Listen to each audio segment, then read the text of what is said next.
Arctic Star Exploration, operated by a team of proven mine finders, is focused on diamonds in Finland and the Northwest Territories of Canada. A work program is planned for our Finland property that contains diamond-bearing kimberlite. Arctic Star trades on the TSX Venture Exchange, symbol ADD, and the Frankfurt Exchange, symbol 82A1. Please visit our website at arcticstar.ca or call us at 604-689-1799. You're listening to HowStreet.com radio, available online at TalkDigitalNetwork.com. Welcome to HowStreet.com radio, the online source for market opinions. Here is Jim Goddard. My guest is market historian Bob Hoye. He's the chief investment strategist for institutionaladvisors.com. Welcome back to the show, Bob. Yeah, hi, Jim. Good to be with you. What's going on with the markets? I did a quick glance. Everything is red today except the Canadian dollar, which is up slightly. Yeah. Well, as you know, it's a terrific rally. Well, in the NASDAQ since August, that's when we got a springboard buy on that decline into there. And then earlier, well, actually, let's go back to an anniversary a year ago. In October, stock markets were iffy, declining. And then in our technical research on November the 3rd, we got what we call a springboard buy. That's buying a dip within a generally rising stock market trend.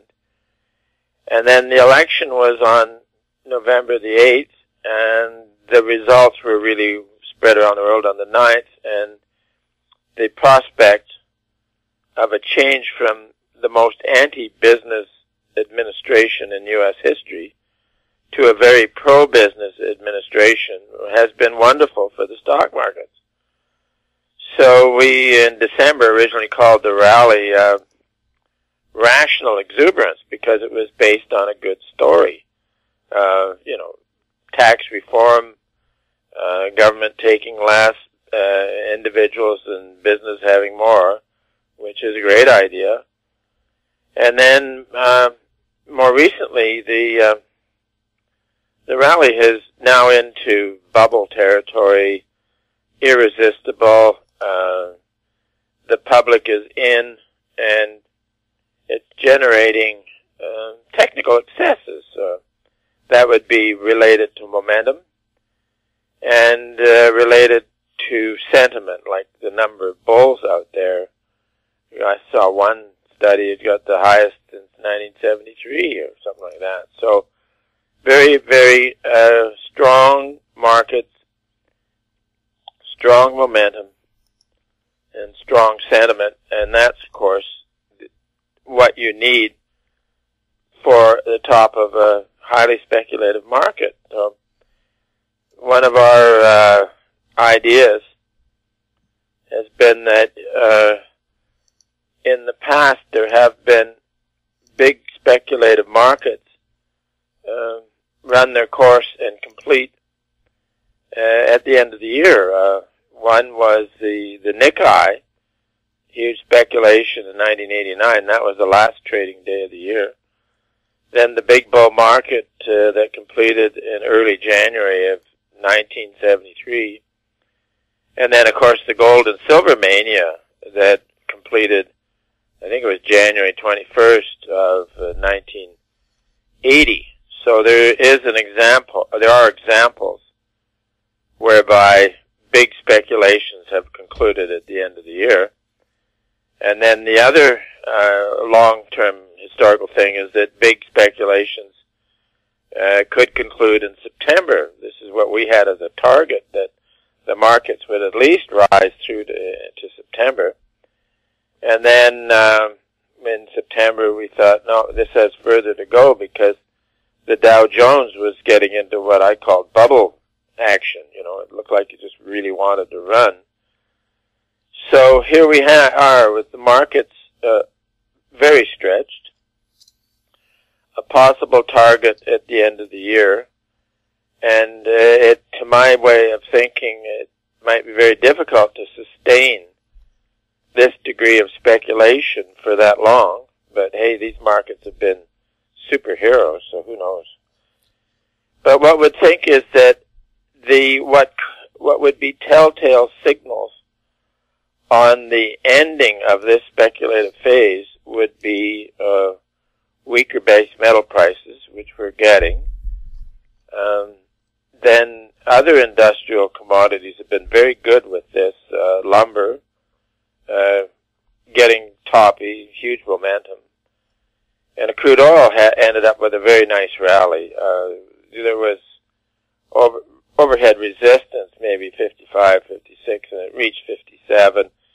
But it was propelled by exceptional events in the Middle East, with something going on with Saudi Arabia, which may be an attempt to reform, but it may be an attempt by the state to grab money from those it deems may have too much money. I don't know. It'll take a while. I'd like to think it was an attempt to reform excessive government. So anyways, the other one we'd be looking for is the yield curve, which is the difference between short-dated and long-dated bonds, has been flattening. I'm not going to explain flattening, but it happens in a boom. And in the last couple of months, the flattening has been pretty vigorous, going pretty good. And so we would watch for that one to change. And because that action has been part of the boom, and if it changes, it would be signaling the start of the contraction. And then the other item is the credit spreads, which is the difference between high-grade and low-grade bonds. And with great amounts of confidence, they've been buying junk like mad, which has narrowed the spread to long-dated Canadas or long-dated treasuries. And that is a sign of confidence. So there is an attempt to change this. The first attempt was in July, and then the second attempt to reverse the trend on narrowing credit spreads was in August, and it didn't work. So that's then what allowed the speculative action to run until recent. So what we're now watching is the credit spread, and it looks like it's beginning to change. So that one is, as I say, we're watching this one very closely. So three items that have been with the party in the stock market, spreads, the curve, and all kinds of momentum things are changing. So it's too early to say whether a top is in, but let's put it this way, the market is likely to have completed a top by late December, and it's been a bull market since March of 2009, which is a lengthy one, and it's been an economic recovery, most of which was very weak recovery, since June of 2009, and we've found that historically when the financial markets have been so dominant that when they fail, it takes the economy with it quite quickly. In ordinary bull markets and business cycles, the stock market can peak, but the economy can keep going up for 10 to 12 months later. And this was always amusing because you would have the orthodox side of the street being happy with the economic numbers because they were still good, and then being perplexed because the stock market was going down. But when you're in a financial mania, and there is no doubt, Jim, that this is financial mania stuff, when it rolls over, so does the economy. Well, an example was in 2007 when the stock market peaked, what was it, October the 11th or something like that.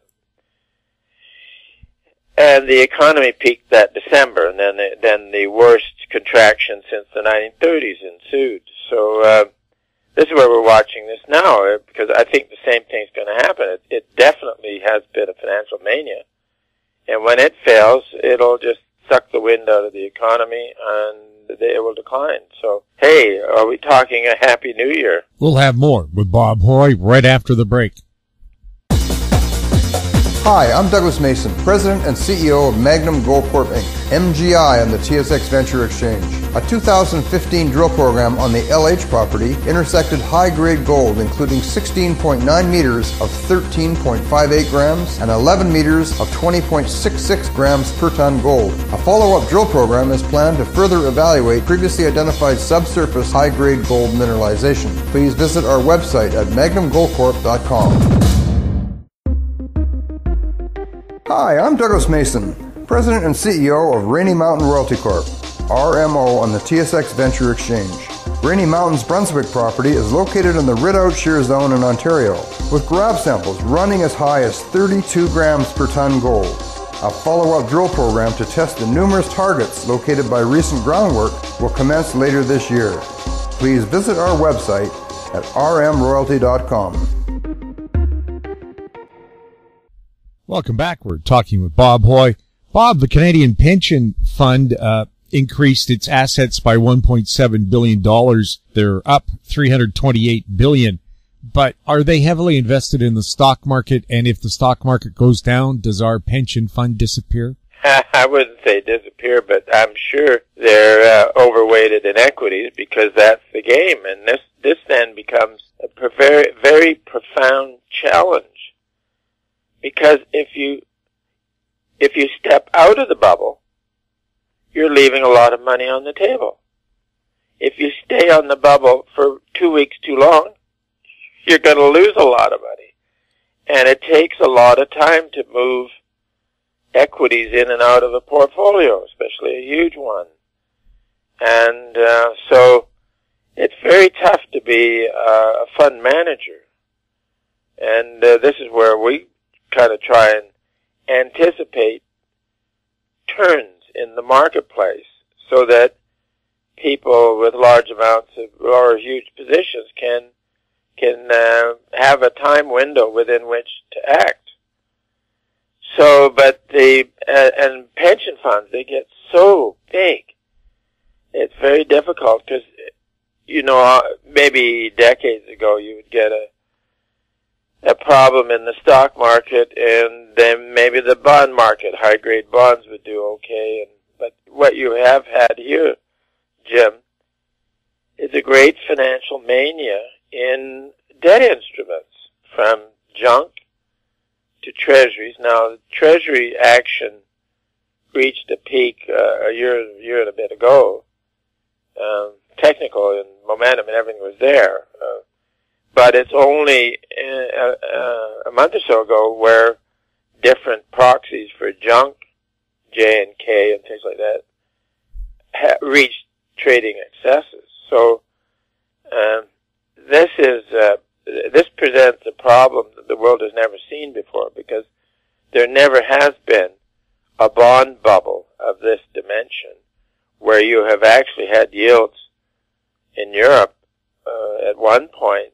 Tradable 10-year notes in Germany got down not just to a zero yield, but to a minus yield, which is insane.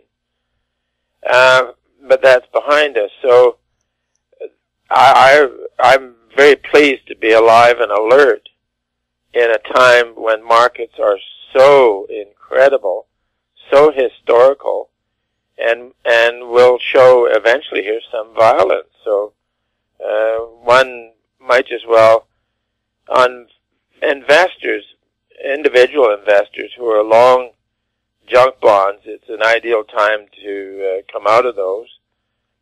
But the trouble is, if you go into treasury bills, there's hardly any yield there. But one could own treasuries, 3 to 4 year high-grade corporate bonds, because you'd get some income and you'd be protected from price. Excuse me. And you could also do some, for Canadians, own some U.S. Corporate bonds of maturity 3 to 4 year, because as the contraction comes in, the U.S. dollar will go up. It's a long history where in contractions the senior currency becomes chronically strong relative to most commodities, and most other currencies for most of the time. So an ideal trade would be to come out of the speculative junk stuff and buy some 3 to 4 year U.S. corporate bonds. We'll have more with Bob Hoye right after this.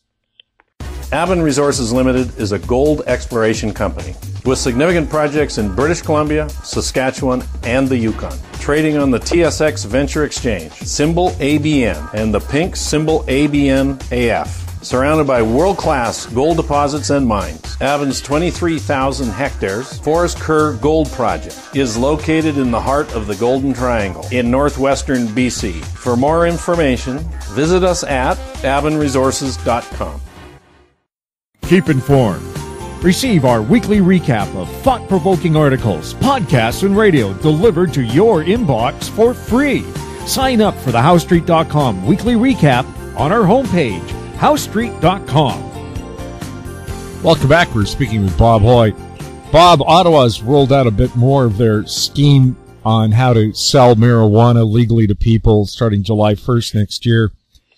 Is there a possibility that Ottawa and the provinces will add so many taxes that people just continue to go to their dealer down the end of the street? Oh, yeah. Look at how they did with, the U.S. did with prohibition. And certainly Canada's getting away from prohibition of marijuana. But no, I think they'll end up with a bargain with marijuana companies such that they are allowed to make the same returns as any other business, and quite likely it'll become competitive. But whoa, if these companies grow up to be the size of tobacco companies, there's a huge amount of growth ahead. But again, these stocks will trade within the context of a bull market where we have been, and at some time in the future a bear market. So each one, I guess, has to be played on its own, but it is intriguing to see one regard for freedom coming into play, and that is the freedom to smoke weed, whether you want to, if you want to. It's constructive, but some people get concerned that smoking weed or marijuana will then lead to harder drugs, but I don't think so. I think what this is doing, and hopefully the states follows, is removing the opportunity to create a whole new set of criminals. I mean, dealing in pot should not be considered as a serious offense. So I think it's becoming a little more libertarian, and one can live with that. Well, I hear this panic talk out of Manitoba. Oh my God, we'll have policing costs and we have to worry, about school children using it. Well, excuse me, right now there's no limits on what you want. And if you want anything, ask a high school kid, can you get me a gun? Can you get me drugs? Within half an hour, they can hook you up with somebody. Probably. And if marijuana is causing all these problems, where are the riots in the streets in Spokane and Seattle? How come Portland, Oregon hasn't slipped into the ocean, and why hasn't California disappeared in a puff of smoke?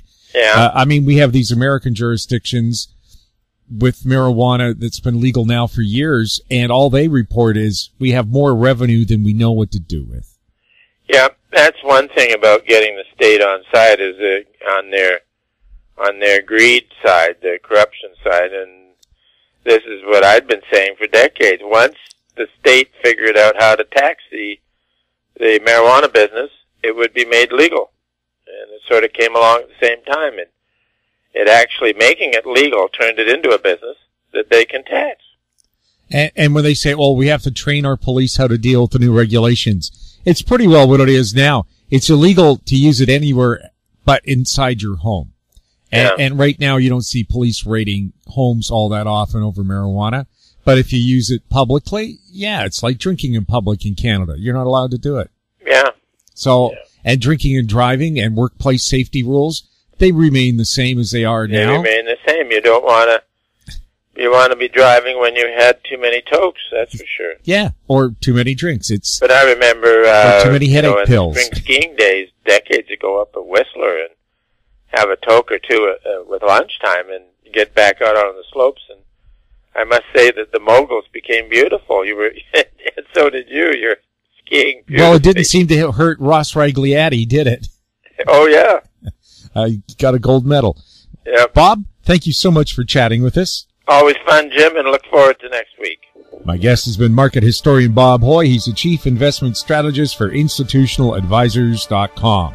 You're listening to HowStreet.com radio. Find us on Twitter at TalkDigitalNet. Check out our YouTube channel, Talk Digital Network. Questions for Bob or any of our guests can be sent to info@HowStreet.com. I'm Jim Goddard. Thanks for listening. Comments made on HowStreet.com radio are an expression of opinion only and should not be construed in any matter whatsoever as recommendations to buy or sell any financial instrument at any time. Available online at TalkDigitalNetwork.com. HowStreet.com radio is a production of HowStreet Media Incorporated.